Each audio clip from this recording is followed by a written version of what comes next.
Oi, pessoal, tudo bem? Meu nome é Henrique Lobel e eu vou estar dando continuidade agora ao intensivo, na verdade, o início do intensivo de Química, que a gente vai estar trabalhando os principais conteúdos de Química até a chegada do Enem. Então, hoje o primeiro tópico que a gente vai pegar vai ser o estudo da matéria, que é a primeira parte que a gente introduz Química. Eu vou falar um pouco sobre Química. Química é uma matéria que, dentro de natureza, é uma das com maior propensão de crescimento junto com biologia, porque geralmente os alunos têm uma facilidade maior com biologia e química, enquanto vai ter uma dificuldade maior na parte de física. Dentro de química, vão ter diversas áreas, que vão ter a química geral, vai ter a físico-química e a química orgânica. E fora isso, vão ter algumas outras que não estão bem encaixadas nela, tipo assim, química ambiental, fica fora, radioatividade também. E a gente vai estar trabalhando todas essas, obviamente com alguns fotos. Algumas partes vão ser vistas de maneira um pouco mais superficial, já que o objetivo vai ser o Enem. E hoje vai estar vendo dentro de Química Geral a parte de estudo das matérias. E dentro do estudo da matéria, a gente vai estar vendo um subassunto de estados físicos da matéria. E eu vou estar aqui mostrando um dos principais tópicos que a gente vai falar durante essa parte, que vai ser estados físicos, suas características, a diferença entre gás e vapor, e dando essa continuidade. Nesse vídeo não vão estar todos, vou estar pegando só as partes mais principais e vou estar quebrando para ter uma facilidade maior, para vocês não terem que assistir necessariamente como se fosse uma isolada de química e passar 3 a 4 horas seguidas. Vai depender de acordo com a característica de estudo de cada aluno. Então, alguns vão ver com a teoria condensada e outros vão ver com a teoria mais quebrada. Isso vai depender de como a sua assessoria separou a tua distribuição de conteúdo. Uma coisa que eu recomendo é sempre deixe matemática condensado. E as outras matérias vão depender das suas afinidades e da análise. Então, dando essa parte de assessoria, dando essa parte introdutória já, eu já vou começar o assunto, porque vai ser muita coisa até chegar lá. Então, a primeira coisa que a gente deve saber é que o estado físico da matéria, a gente vai estar estudando ele.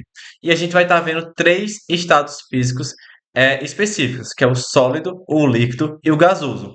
Ainda há alguns outros, só que a gente vai focar nesse. Por exemplo, tem um plasma que vem da quando você continua aumentando a temperatura do estado gasoso e chega a ionizar a substância. Mas a gente não vai estar focando nisso porque não é tão recorrente no nosso objetivo, que vai ser o Enem. Então, focando na parte mais principal, a gente vai ter esses três, que é o sólido, o líquido e o gasoso. Beleza? Então a gente vai focar nesses três. E o que eu posso falar para vocês? A principal diferença do estado físico vai ser a agregação entre os átomos, entre as moléculas. Então, o que vai acontecer? Aqui eu estou botando um exemplo da água, a substância H2O, que vai ser a nossa famosa água. Então, o que acontece? As moléculas de água são formadas por dois elementos, que é o hidrogênio e o oxigênio. Eu estou especificando assim, mas depois eu vou explicar o que é um elemento químico, o que é um átomo, o que vai ser uma substância. Mas algum de vocês já tem uma base, porque a gente já está aqui no meio do ano, então eu acredito que pelo menos uma partinha vocês têm. E caso não tenha, eu vou retornar isso depois. Então, quando a gente fala sobre a água ela vai ser formada por dois elementos químicos, que vai ser o hidrogênio e o oxigênio. Quando não tem um número aqui, é porque é um. Então, essa água é formada por um oxigênio e dois hidrogênios. Então, vai ser ligado dessa forma. Mas lembrando, depois eu vou esquematizar isso melhor. E o que acontece? A molécula de água, ela pode estar organizada com várias outras moléculas de água, formando uma coisa macroscópica. Porque um átomo é muito pequeno, uma molécula é muito pequena para a gente conseguir ver com o olho nu. Então o que acontece? Vão ser várias e várias moléculas juntinhas, que quando se juntarem, vai dar alguma forma visível para a gente. Então o que vai acontecer? A forma com que essas moléculas estão juntas e organizadas vai caracterizar o estado físico da matéria. Então, quando a água ela está muito juntinha, ou seja, todas as moléculas estão lá condensadinhas, a gente vai dizer que ela está no estado sólido. Olha como aqui está bem organizado, está bem juntinho, entende? Então, aqui é o estado sólido. Só que acontece, com alguma, dependendo do ambiente que a água está, ela vai ter mais energia, vai estar uma coisa mais caótica. Então, tipo, por exemplo, se eu pegar o gelo e eu der mais energia para ele, vai ficando um ambiente mais caótico dentro dessas moléculas. Então, o que que acontece? Na hora que eu dou energia, ele vai indo para a direita.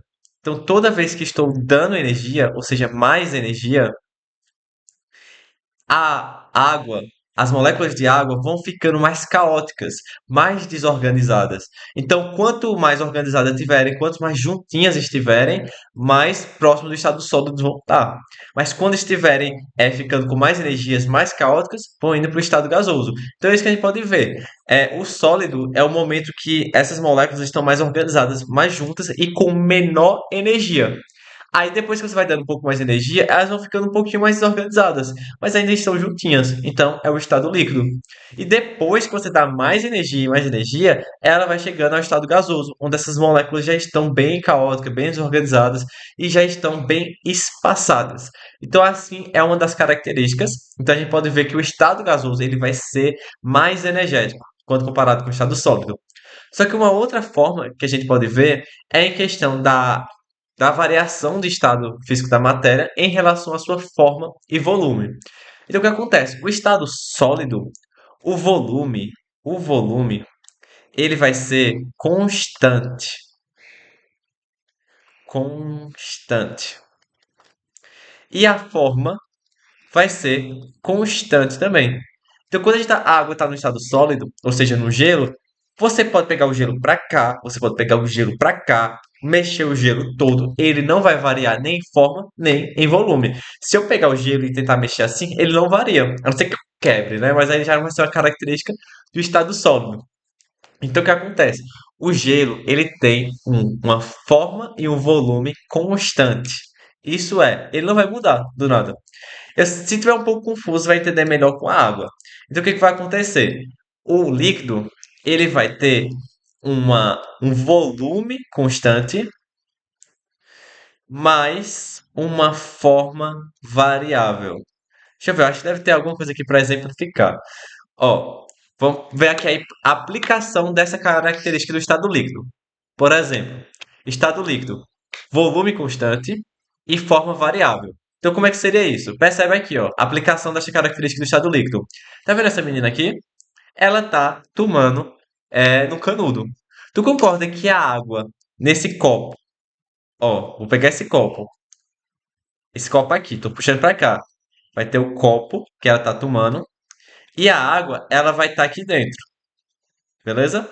Só que tu concorda que o formato da água tá sendo como se fosse um cilindro? Só que o que acontece? Quando você puxa pelo canudo, antes dela estar assim, nesse formato, ela passa a ficar no formato de um tubinho, ainda dentro de um cilindro, mas de um tubinho. Então, o formato da água, ela pode variar. Então, por exemplo, peguei aqui, ó. Então, perceba, por exemplo, aqui, ó, a água está nessa garrafa. O volume aqui tá, sei lá, 300 ml. Se eu pegar para esse copo e passar assim, ó, a forma da água tá variando. Só que o volume ainda continua 300 ml. Então variou a forma da água. Ela estava dentro da garrafa e depois foi para uma taça. Então isso vai dar uma variação na forma. Mas o volume continua constante. Então isso é uma característica do estado líquido. Agora do estado gasoso. Tanto a forma como o. Deixa eu botei errado aqui. Tanto o volume como a forma agora vão ser variáveis. Então vai ter uma variação nos dois. Um caso simples para mostrar essa característica do estado gasoso é o perfume. Por exemplo, sei lá, tô aqui para sair, vou para o encontro agora. Vou pegar o perfume. Não, eu até tava procurando perfume aqui, mas só tem ali. Vou levantar de novo, não. É só pegar o perfume, eu dou uma espirrada aqui em tá, e pronto. Toda a sala aqui vai estar com o cheiro do perfume. Por quê? Tanto o volume do gás, ele vai aumentar, ou seja, tá aqui, aumenta, pá. Tava dentro do potezinho. Aí na hora que você tira, sai. Evapora e sai, porque sai no estado líquido, né? Aí evapora e depois sai. Então o gás aumenta e expande de volume muito fácil e muda a sua forma também de maneira muito fácil. Então isso é uma característica do estado gasoso, é a sua capacidade de variar sua forma e volume e de dispersar pelo ambiente. Entende? Então, por exemplo, às vezes você tem, sei lá, alguma coisa no potezinho. Aí na hora que você abre, sai. Aí começa a dispersar o cheiro, o odor daquela característica, porque o estado gasoso tem essa propriedade de dispersão, devido à forma e o volume serem variáveis. Então você bota em um canto, bota dentro de um canto, abre para outro, ele vai expelindo. Então, por exemplo, pensa assim, se você pegar, hoje eu queimei o feijão aqui em casa. Se eu pegar o gás que liberou lá, o CO2, sei lá, e botar dentro de um potezinho, e o monóxido de carbono e tudo que saiu lá, todo o cheirinho ruim. Aí botei dentro de um pote. Aí depois eu abro esse pote lá, na UFCG. Aí do nada vai sair e vai dispersar por tudo, beleza? Então essa é a propriedade tanto do estado líquido como do estado gasoso. Do estado líquido de ter a forma variável e do estado gasoso de ter a forma e o volume variável. É uma coisa simples, dá para entender. E também eu vou falar para vocês a diferença de gás e vapor, que muita gente tem essa dúvida. O que acontece? A diferença aí vai ser se no ambiente normal, ou seja, a temperatura ambiente e na pressão normal ambiente, desculpa, a substância vai estar no estado líquido ou no estado gasoso ou no estado sólido normalmente. Então, por exemplo, assim, quando você pensa a 25 graus Celsius de um ATM, você acha que a água vai estar no estado líquido ou no estado gasoso? Ou no estado sólido? Vai estar normalmente no estado líquido. Então, na temperatura ambiente, ela está na forma líquida e não na forma gasosa. Então, caso a água chegue ao estado gasoso, a gente vai chamar de vapor. Então, vai ser vapor de água e não gás de água. Entende? Enquanto que o gás é uma coisa que na temperatura ambiente ele já está na forma gasosa. Então, quando você pensa assim, temperatura ambiente, o oxigênio não está aqui solidificado. Entende? Ele vai estar na forma gasosa. Então, por isso a gente chama de gás oxigênio. Porque na temperatura ambiente já está normal, já está, como é que eu posso dizer? Já está no estado gasoso. Então, o gás nitrogênio, o N2, ele já vai estar na forma gasosa a temperatura ambiente. O gás carbônico também. Então, a gente sempre chama de gás essa propriedade. Enquanto que o ferro, na temperatura ambiente, ele vai estar na forma sólida. Então, sem formar o estado gasoso do ferro, a gente vai chamar de vapor de ferro, porque em temperatura ambiente, estado sólido e não gasoso. Então, essa é a principal diferença entre gás e vapor. Entende? Uma outra coisa que é diferente é a questão de que a gente ainda vai ver.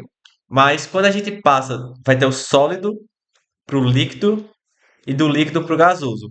Quando a gente passa do gasoso para o líquido, a gente pode ter duas transformações: ou liquefação ou condensação. Então, o que que acontece? A liquefação e a condensação vão variar de acordo com a capacidade de sair do estado gasoso para o líquido, com ou sem a variação de pressão. Então, por exemplo, assim, quando a gente vai falar de condensação, a gente consegue passar o estado gasoso para o estado líquido apenas aumentando a pressão. Então, no estado de condensação, aqui, a gente pode passar isso aumentando a pressão. Então, por exemplo, as moléculas estão aqui, um pouquinho separadas uma das outras. Aí eu vou aumentar a pressão. Aí aumento de pressão. Aí elas começam a ficar um pouquinho mais juntas e vai para o estado líquido. Então, a gente pode chamar aqui de condensação. Entende? E geralmente o que que pode fazer condensação? É o vapor. O vapor ele pode ser condensado, entende? Porque aumenta a pressão e ele retorna para o estado líquido. Agora, o gás tem que ter uma variação na temperatura necessariamente, entende? Então, se tem uma variação na temperatura, vai ser uma liquefação. De maneira geral, são essas diferenças entre liquefação e condensação, beleza? E a gente vai ver aqui um pouquinho mais específico, que é a mudança de estado físico. Isso aqui é basicamente uma decoreba. A gente sabe que vai ter o estado sólido, que as moléculas são mais organizadas, beleza? Então elas são aqui mais organizadas e com um menor nível de energia. Então aqui, estado sólido. Aí nesse estado novo, maior não. Maior organização. Minha letra é horrível, gente. E menor nível de energia. Então a gente sabe que o estado sólido, maior organização e menor nível de energia. Enquanto o estado gasoso, hum, maior desorganização e maior nível de energia, ou menor organização. Então o que acontece? Aqui vai ser a variação, né? Então sempre que você está saindo do sólido para o líquido ou para o gasoso, aqui vai ter um aumento no nível de energia. Então o que a gente tem que lembrar, né? Do estado sólido para o estado líquido. Fusão. Fico pensando assim, fusão do ferro. tipo assim, derretendo. Então, fusão. Aí, do estado líquido para o estado gasoso, a gente chama de vaporização. Agora, esse aqui tem que tomar cuidado, porque vaporização pode ser dividido em três tipos, que vai ser a evaporação, beleza? A ebulição e a calefação. Então, são três tipos diferentes de vaporização. Então, ambos são a passagem do estado líquido para o estado gasoso. E estão dentro da vaporização. Aí tem esses três tipos aqui: evaporação, ebulição e calefação. Aí o que acontece? Isso vai depender de acordo com o tempo que esse processo ocorre. Eu vou mostrar mais especificamente, mas dando um resumo. Perceba que evaporação é diferente de vaporização.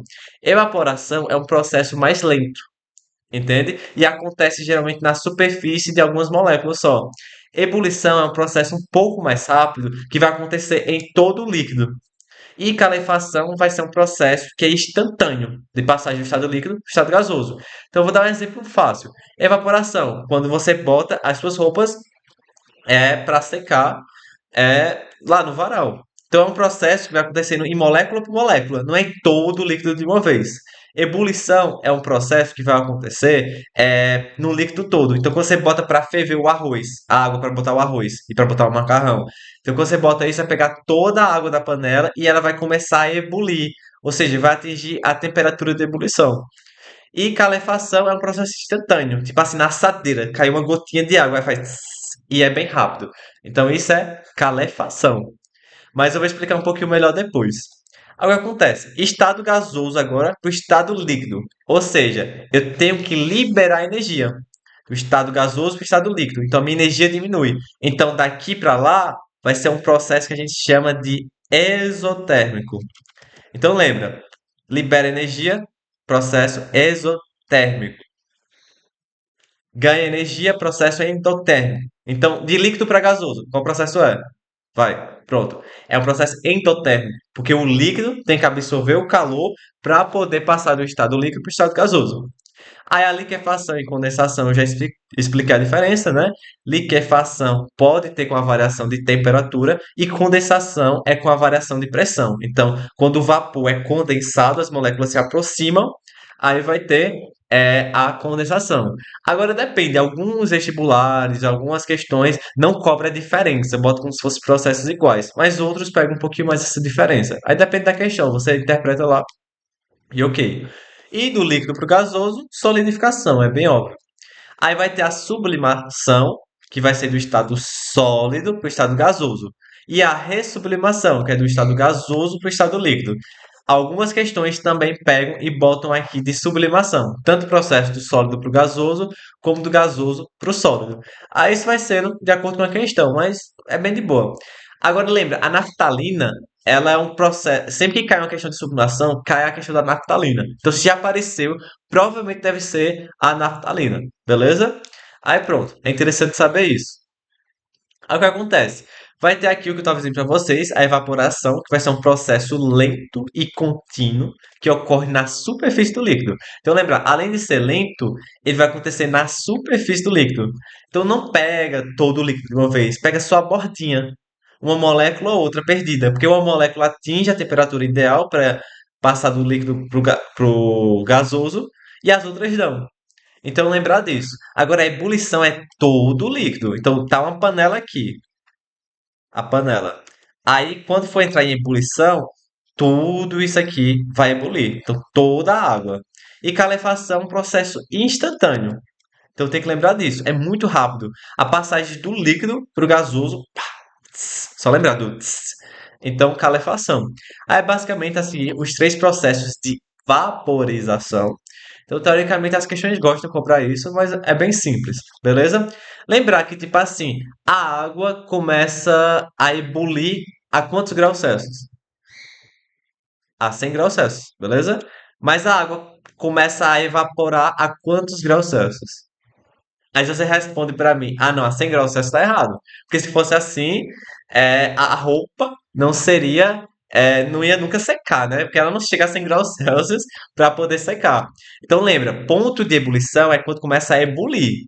A ebulição da água é a 100 graus Celsius, entende? Então o que acontece? É quando todo o líquido pega 100 graus Celsius. Agora o processo de evaporação, ele não necessita que o ambiente, que a água como um todo pegue 100 graus Celsius. Então tipo a 25 graus Celsius, 27 graus Celsius, consegue evaporar, porque apenas algumas moléculas da água vão chegar no ponto de ebulição, não todas. Então é por isso que não precisa que o ambiente todo esteja a 100 graus Celsius, o líquido todo esteja. Porque aqui é somente na superfície, algumas moléculas, é mais restrito, e aqui vai ser todo líquido. Então aqui tudo tem que estar 100 graus Celsius, porque vai começar a evoluir. Ou próximo, né? Aí o que acontece? Aqui é só uma coisinha rápida. Isso aqui vai evaporação, ebulição, calefação. Se você respondeu calefação, parabéns, acertou. Tem que ser rápido. Já responda os outros. Calefação. Meu cedilha aqui, viu, gente? Não é assim, não. O que acontece? Calefação vai ser aqui, beleza? Porque o processo é instantâneo no passar de ferro. Cai um pouquinho de água, ó, tss, só sai isso. E aqui, tô preparando aqui o meu chá, né? O caldeirão da bruxa, né? Então, tipo assim, chegou aqui, tá fervendo, né? Tudo aqui, vai ser ebulição. É o que eu disse assim, pegar uma panela para aquecer a água. Ebulição. Roupa no varal vai ser evaporação. Toma muito cuidado para não escrever vaporização, porque vaporização é o todo. Então, teoricamente, quem respondeu acertou, quem não respondeu, deu errado. O que acontece? Oportunidade aqui. É, dando continuidade aqui. Ó, esse que é um modelo de questão muito comum, que vai ser como? Ele vai mostrar os pontos de fusão e o ponto de ebulição. Então ele vai perguntar o quê? A tabela apresenta o ponto de fusão. O que é o ponto de fusão? É o momento da passagem do estado sólido para o estado líquido. E o ponto de ebulição, que vai ser a passagem do estado líquido para o estado gasoso. Então o que acontece? Medidas a um TM de 5 substâncias químicas.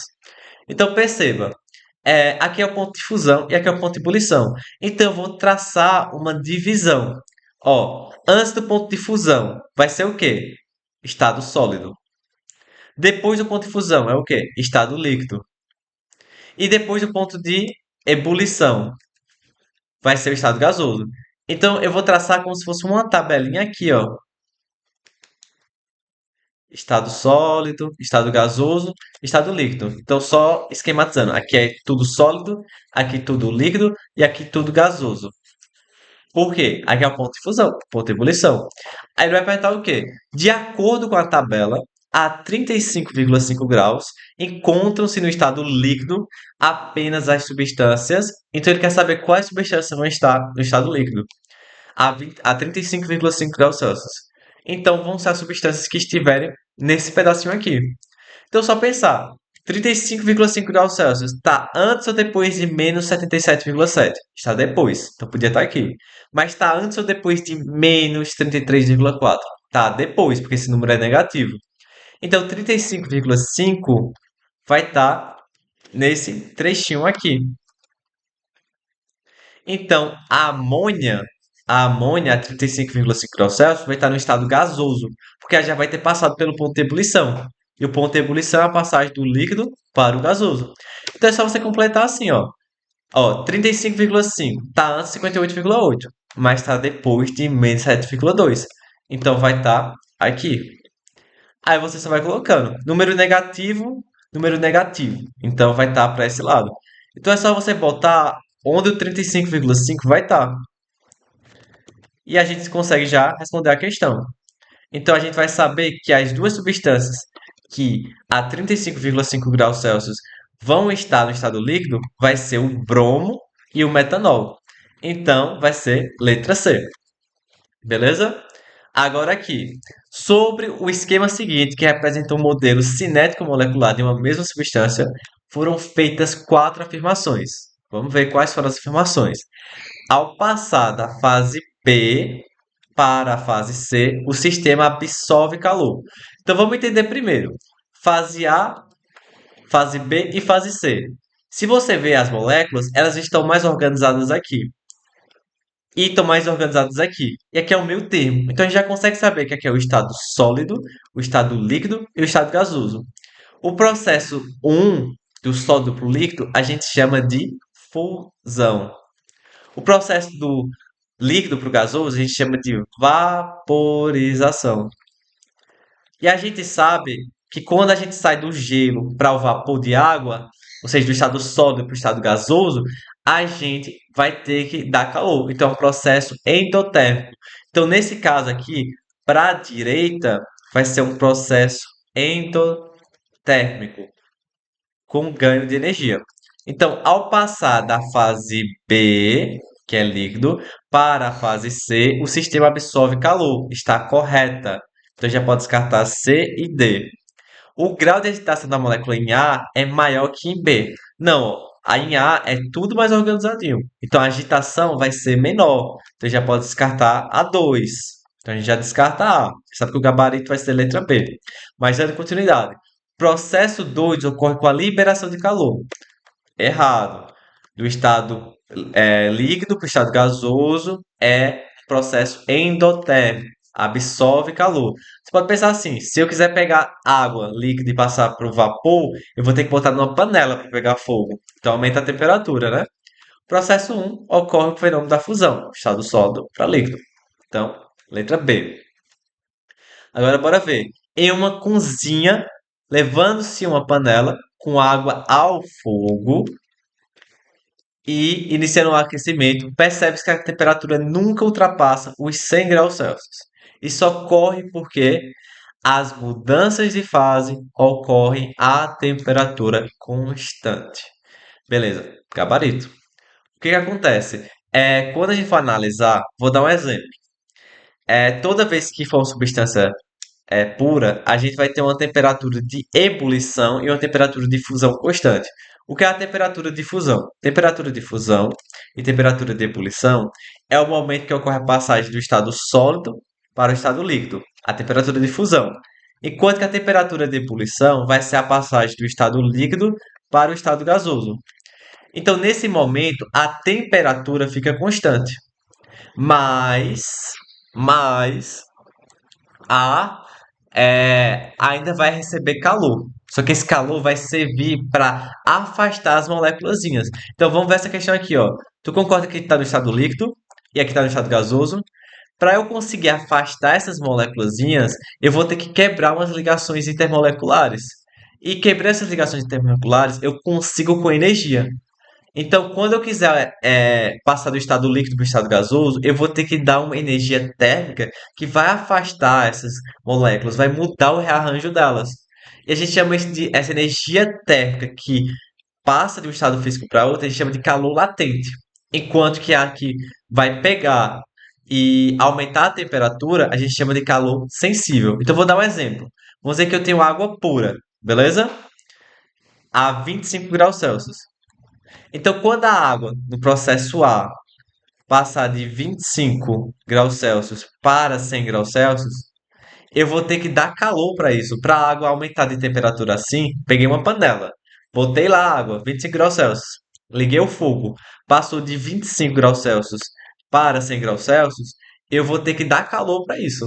Então, no momento que eu estou dando calor para isso, essa energia térmica, eu vou estar variando a temperatura. Se eu variar a temperatura, eu vou dizer que essa energia térmica vai ser chamada de calor sensível. Mas quando chegar no processo B, de sair do estado líquido para o estado gasoso, essa troca de estado físico vai ficar em 100 graus Celsius e vai terminar em 100 graus Celsius. Ou seja, a energia térmica que eu vou estar dando para cá, ela não vai servir para aumentar a temperatura. Ela vai servir para quebrar moléculas intermoleculares e afastar um pouquinho as moléculas. Então aqui, ó, as moléculas que estavam assim, mais juntinhas, vão ficar mais assim, separadinhas. Então, a energia necessária para afastar isso vai ser de calor latente. Então, por isso, quando chegar a 100 graus Celsius no ponto de ebulição, não varia a temperatura, porque a energia que eu vou estar dando, cedendo, não vai servir para aumentar a temperatura, vai servir para afastar as moléculas. Então, por isso a gente diferencia calor sensível e calor latente. Aí uma coisa, uma dica que já caiu até no Enem. Por isso, quando vai chegando e começa a ferver a água, manda abaixar o fogo, porque não vai mais aumentar a temperatura. Lá só vai ser para transformar no estado vapor. Então você consegue economizar gás dessa forma, beleza? Aí, letra B. Ao atingir essa temperatura, a água passa a perder exatamente a mesma quantidade de calor que está recebendo, mantendo a sua temperatura constante. Não, por que ela perderia calor? Sem sentido. C. Ao atingir essa temperatura, a água perde sua capacidade de absorver calor. Por que ela perderia? Tem lógica. Ao atingir essa temperatura, a água começa a expelir oxigênio e outros gases nela dissolvidos. Não, porque ela nem falou se era uma água pura ou coisa do tipo. E não acontece isso, entende? Essas estão totalmente loucas, entende? Essas questões não têm lógica. Ao atingir essa temperatura, a água inicia o processo de fusão. Não, porque o processo de fusão é do estado sólido para o estado líquido.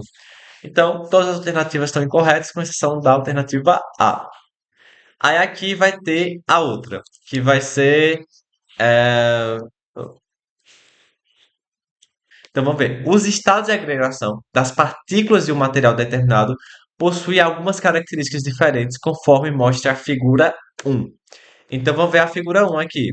Ele está mostrando o quê? Que vai ter o sólido, o líquido e gasoso. Ele vai mostrar como o sólido, as moléculas são bem organizadinhas e tem um menor nível de energia. Ele não mostra isso, mas eu estou deduzindo. No líquido, ele mostra que elas já são um pouquinho mais espaçadas quando comparado com sólidos. E no gasoso, já mostra que elas já são bem espaçadas entre si. E eu consigo deduzir, com o meu conhecimento, que aqui tem um maior nível de energia. Então vamos ver. Por outro lado, as mudanças de estado físico desse mesmo material são representadas por meio de uma curva de aquecimento. A gente ainda vai ver isso, que correlaciona valores de temperatura com a quantidade de energia fornecida sob a forma de calor. Então, bora ver. Isso aqui a gente ainda vai ver, que vai ser a questão de uma curva de aquecimento. Então, o que acontece? Vocês ainda vão ver uma diferença de calor sensível e de calor latente. Lembra que eu falei que, por exemplo, se você quiser sair a água do estado sólido, do gelo, para o estado gasoso, vapor de água, eu tenho que fazer o quê? Eu tenho que dar energia. Então, se eu estou dando energia, essa energia vai aumentar a temperatura da água. Então, vai ter aqui água, estado sólido. Aí eu vou botar um exemplo. Está aqui a menos 5 graus Celsius. Menos 5 graus Celsius, a água vai estar no estado sólido, até chegar a 0 graus Celsius. Só que o que acontece? Para eu chegar aqui de menos 5 a 0 graus Celsius, eu vou ter que dar energia. Então, eu tenho que aumentar a energia dessas moléculas de água. Então, o que acontece? Quando você vê um gráfico desse, aqui, menos 20 graus Celsius, vou botar até menos 20, porque vai ficar igual. Então, o que acontece? De menos 20 graus Celsius vai estar no estado sólido. Aí quando for subindo aqui, significa o quê? Que eu estou aumentando a temperatura. Mas para aumentar essa temperatura eu tenho que dar energia. Aí tu concorda que essa energia térmica está aumentando a temperatura? Toda vez que a energia térmica aumenta a temperatura, a gente chama de calor sensível. Isso é um conceito de física.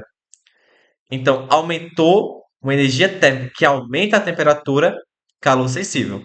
Só que quando chega aqui, você percebe que a temperatura para de aumentar.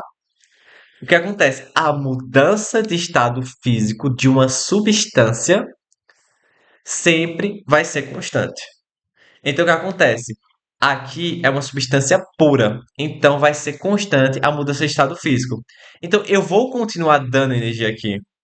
Então, do estado sólido para o estado líquido, eu vou ter aqui calor, mais energia. Mas agora vai ser um calor latente. Então, qual a diferença? Quando for aqui de menos 20 a 0 graus Celsius, é calor sensível, porque tem uma energia térmica que varia a temperatura. Aqui, ó, a temperatura continua em 0 graus Celsius, mas a quantidade de calor está aumentando. Então, o calor que eu dei aqui, ele não serviu para mudar a temperatura das moléculas. Ele serviu para afastar essas moléculas. Então, quando essas moléculas estão juntinhas aqui e vão ficando separadas, é nesse ponto B.